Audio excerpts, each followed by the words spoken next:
Après le DB Quiz niveau expert, qui vous a bien plu, malgré sa difficulté, voici le niveau intermédiaire. Idéal si vous n'êtes pas satisfait de vos résultats avec le level supérieur, ou bien si, dans quelques temps, vous souhaitez monter de niveau après avoir testé le niveau débutant, qui sortira plus tard. N'hésitez d'ailleurs pas à partager ces quiz à vos proches et à vos amis pour voir s'ils s'en sortent mieux, ou pour voir s'ils ont été attentifs à leur lecture ou à leur visionnage de Dragon Ball. Ça peut être marrant, d'autant que pas mal de persos restent en mémoire sans trop qu'on ne sache pourquoi parfois. Il n'y a rien à gagner, si ce n'est des connaissances et du plaisir. Le plaisir de la découverte ou redécouverte, d'en apprendre plus sur l'origine des persos ou de leur nom, bref, pas mal de fun encore dans cette vidéo, avec toujours des infos distillées. Allez, trêve de blabla, on est parti pour ce DB Quiz. Chaque bonne réponse vaut 1 point, et en cas de mauvaise réponse évidemment 0 point. Notez-les bien, vous pourrez calculer votre niveau en fin de vidéo.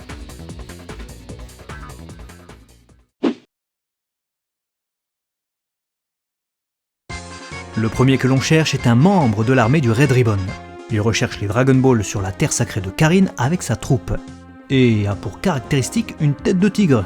Son nom est bien sûr celui d'une couleur, et cette espèce de vil félin kidnappe le fils de Bola pour le forcer à lui remettre sa Dragon Ball. Qui est-il? Vous l'avez? Allez, encore 2-3 secondes. C'était bien sûr le colonel Yellow.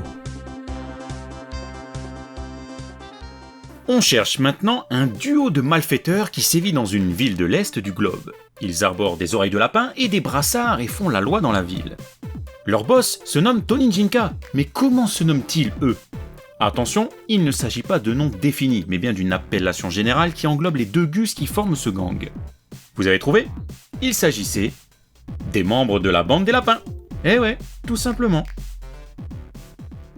Un peu plus dur, en tout cas, si vous ne connaissez pas Dr Slump, car c'est un personnage issu de ce manga, mais qui réapparaît dans Dragon Ball en plein arc du Red Ribbon, lorsque Goku poursuit le Général Blue au village Penguin. C'est la meilleure amie d'Arale, et elle fait un peu figure de grande sœur pour elle. Elle traîne tout le temps avec Taro Soramame, et elle a un nom de couleur. En dépit de son joli minois, elle est aussi connue pour ses mauvaises farces, et pour parler un peu vulgairement. De qui s'agit-il ? Elle a un prénom japonais typique, pas bien dur à trouver. C'est Akane. Akane Kimidori. Et oui, c'est ça le level intermédiaire. Pas trop dur, mais en même temps, pas si aisé non plus, hein. Pas déconner. Si c'est pour vous demander qui est le premier fils du héros de Dragon Ball, bon, je pense que même vos parents sauraient répondre. On cherche désormais un subalterne de Babidi. Il garde le premier étage de son vaisseau spatial et affronte Vegeta au cours d'un combat aussi court qu'intense. Il prend son adversaire de haut et pense bénéficier d'un avantage lorsque Babidi transfère tout le monde sur la planète Zune dont il est originaire. Mais il déchante très vite et se fait atomiser par le prince des Saiyans. Qui était-il? Puis, bien sûr. Il était très facile celui-là. On va corser un chouïa pour la suite. Après un subalterne de Babidi, en voici un de Piccolo Daimao. Né de sa bouche, ce démon a pour mission de mettre la main sur la liste des participants du Tenkaichi Budokai, en plus de retrouver les Dragon Ball. Après avoir assassiné Kuririn, on lui confiera la tâche d'aller tuer les experts en arts martiaux qui figurent sur la liste des participants du tournoi. Avec ses oreilles pointues, ses ailes de chauve-souris et son air grave, il fait un peu flipper, mais c'est lui qui apprendra la peur quand il se retrouvera face à un Son Goku fou de colère et désireux de venger son meilleur ami. Comment se nomme ce personnage? Il a un nom d'instrument de musique, je suis sûr que vous allez l'avoir. C'était Tambourine, bien sûr. Fun fact, la VF de l'anime commit l'erreur de renommer Tambour, lui et son frère Drum. En gros, ils s'appellent tous les deux pareil dans la première VF. Voici un participant du Tenkaichi Budokai que Son Goku affronte lors des phases finales de la 21e édition. C'est un kaiju, donc un monstre typique inspiré du cinéma japonais qui vit près des cours d'eau et construit des barrages à l'aide de son Gulu Gulu Gomme. Une gomme tortillon hyper solide qui lui servira d'ailleurs bien lors de son combat contre Goku. D'une force redoutable, il peut aussi compter sur sa capacité à voler à l'aide de ses petites ailes. À se demander comment il arrive à se soulever avec une telle masse. Enfin, toujours est-il qu'il donne du fil à retordre à notre Goku avant de finalement abandonner, réalisant que son adversaire est encore plus monstrueux. Est-ce que vous l'avez? C'était Gilan, bien sûr.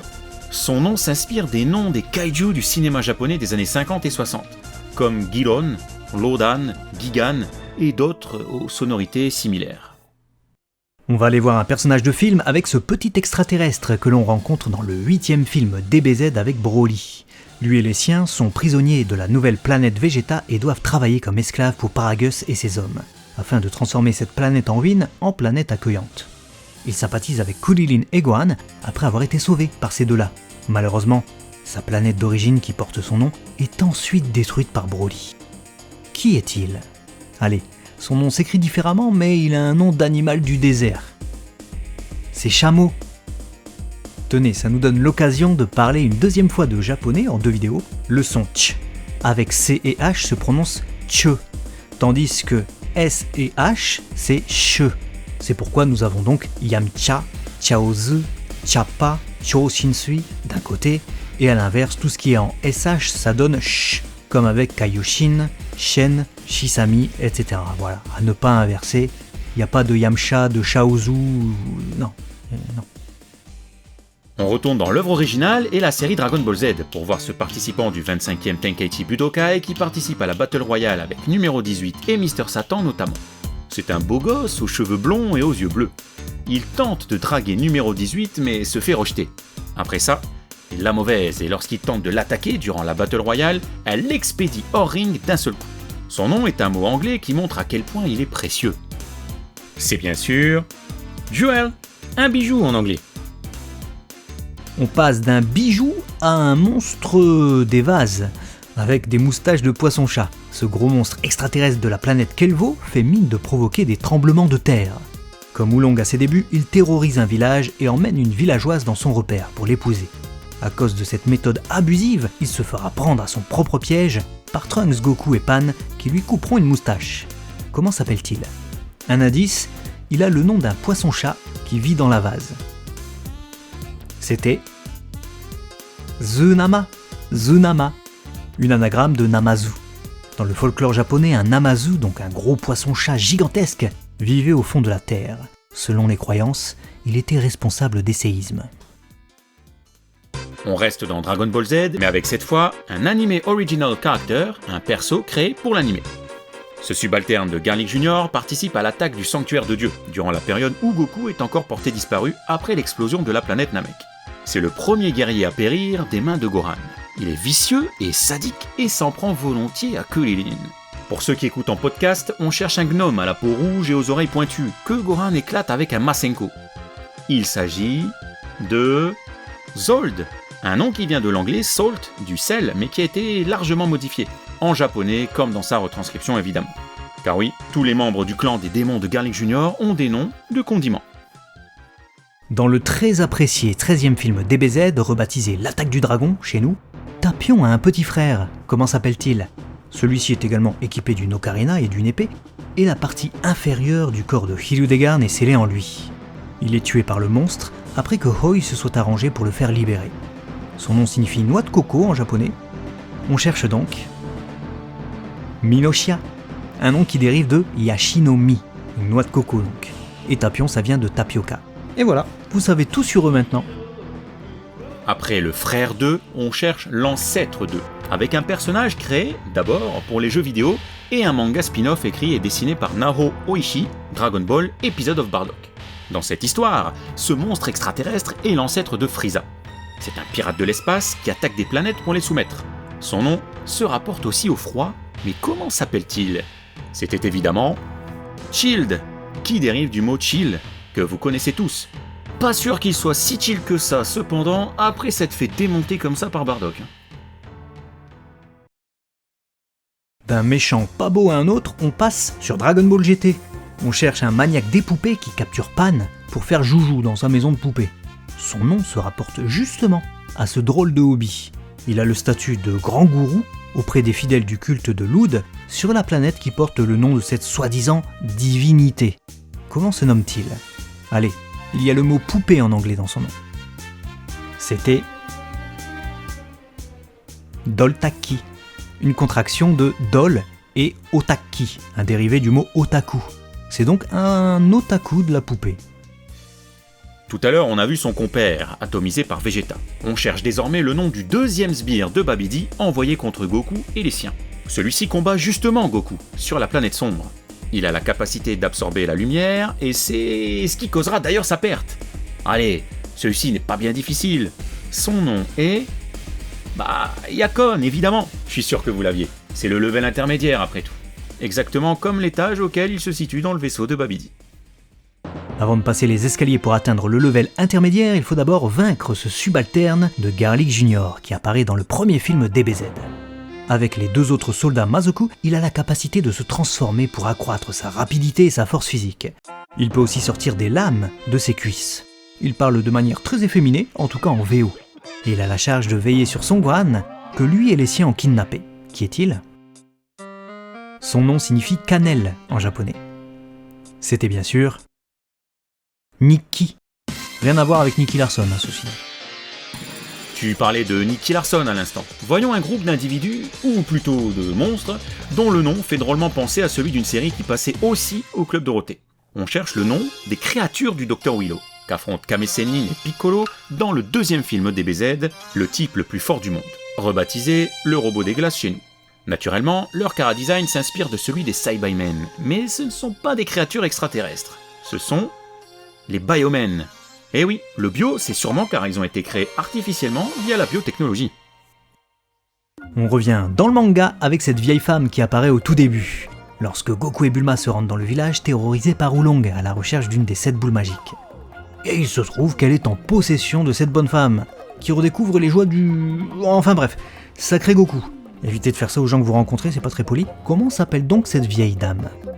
Si vous l'avez en tête, c'est parce qu'elle a un nom plutôt facile à mémoriser. Si vous ne l'avez pas, vous allez faire « Ah, mais oui !» quand je l'aurai annoncé. C'était donc Mami Paozu, ou Grand-mère Paozu dans la première VF. Et oui, avant même que la montagne où vit Goku ne soit baptisée ainsi, Toriyama Sensei avait déjà nommé cette grand-mère comme ça. On revient sur un perso des films, et même de l'animé, avec ce petit dragon. Ami de Son Gohan, ils ne se quittent plus depuis qu'ils se sont rencontrés. On voit ce petit dragon dans l'arc Garlic Jr, mais aussi dans les 3e, 4e et 5e films DBZ, sortis entre la période Frieza et celle des humains artificiels. La VF ne lui donne pas de véritable nom, ce qui est dommage car la traduction de son nom est assez drôle quand on pense qu'il sert de monture à Gohan. Vous l'avez ? C'était Higher Dragon, Haya Dragon, un dragon de location en gros. Il a cru que c'était sa voiture Gohan en fait. Allez, cette fois on passe aux choses sérieuses, avec probablement le plus difficile à trouver de toute la liste. Si vous l'avez, vous êtes redoutable. On cherche un top modèle qui apparaît dans un magazine que ramasse Majin Buu au moment où il détruit totalement une ville. Buu utilise le physique de ce jeune homme pour modifier son apparence et tenter d'embrasser une jeune femme, mais il essuie un beau revers. Comment se nomme ce top modèle ? 2 indices, je suis gentil, hein. Il a un nom de tondeuse à cheveux. Et il apparaît le temps de 2 épisodes dans la série Dragon Ball Super, où l'on apprend d'ailleurs que c'est une star du cinéma. C'était Barry Karn. Son drôle de nom sonne comme un nom américain et dérive en fait du mot japonais Barikan, une tondeuse à cheveux. Donc comme je l'avais annoncé.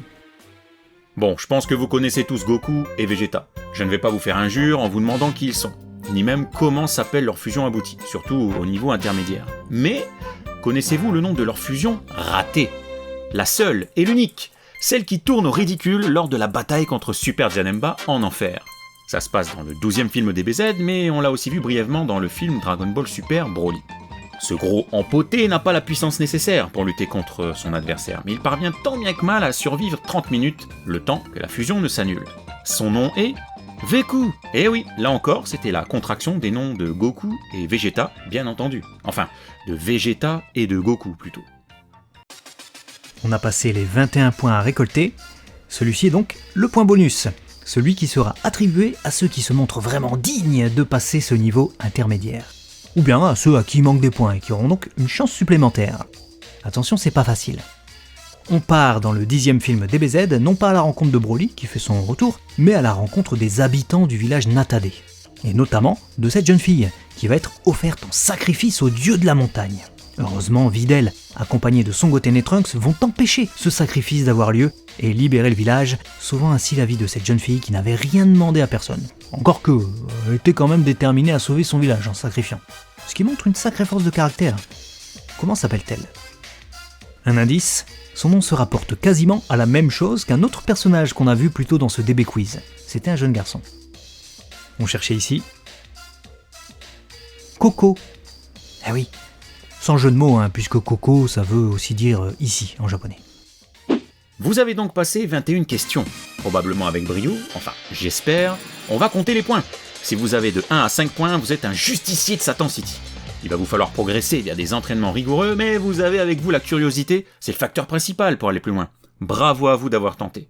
Je suis sûr que lorsque vous allez retenter dans pas longtemps, vous allez tout casser. De 6 à 10 points, vous êtes un terrien possédé. Oula, vous êtes chaud, mais il vous manque encore un peu d'entraînement. De 11 à 15 points, vous êtes un sbire de Babidi. Là, ça rigole plus. On a atteint le level extraterrestre de bonne connaissance générale. Puis de 16 à 19, vous êtes un sorcier. Vos connaissances sont impressionnantes et vous cachez encore vos véritables capacités. Et enfin, si vous avez le score parfait de 20 ou même 21 points, vous êtes carrément un Majin. Vous êtes possédé par la connaissance de l'œuvre. Bravo à vous! Il ne vous reste plus qu'à tenter le niveau expert pour voir jusqu'où vous pourrez aller. Vous retrouverez d'ailleurs la vidéo dans l'encart présent ici. N'hésitez pas à partager ces quiz à vos proches pour voir qui est le meilleur et annoncer fièrement vos résultats et vos progrès dans les commentaires. Et à très vite sur DB Times. Vos vidéos sur Dragon Ball! Matane.